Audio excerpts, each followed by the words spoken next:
Leitura voor de apostelen. Estava no dia de Pentecostes, junto com o outro apóstolo.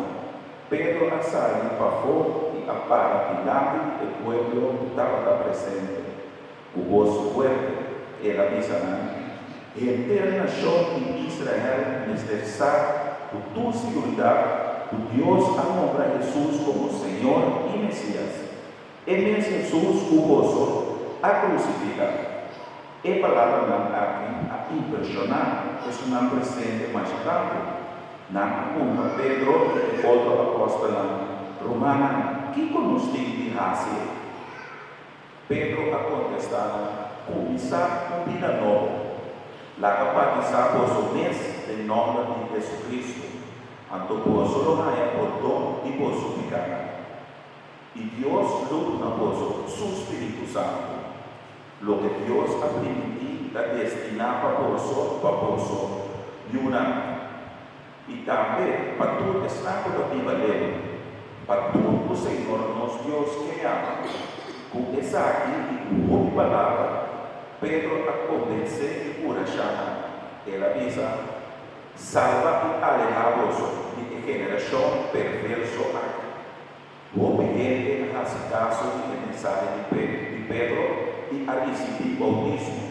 Viva el dia de mais ou menos 3.000 gente a único de grupo e creyente na palavra de Deus.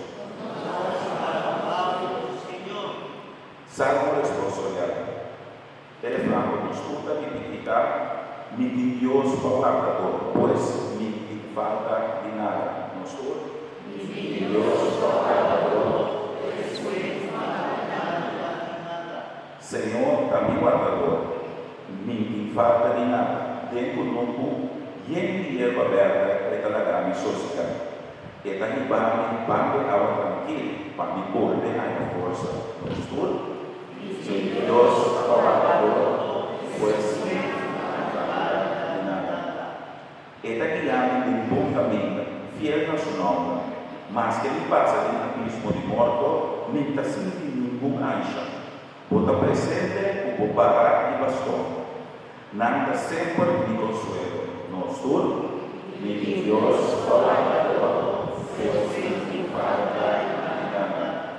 Mi delante por la derecha mesa, tem cara de inimigo, ou aponta minha cabeça com perfume, e tem na ranca llenar mi beca, no sur, e de Deus palabrador, pois sem falta de nada. Vou botar de amor para acompanhar-me, todo dia de minha vida, lo viva em casa do Senhor, em ter mi vida larga, no sur, e de Deus palabrador.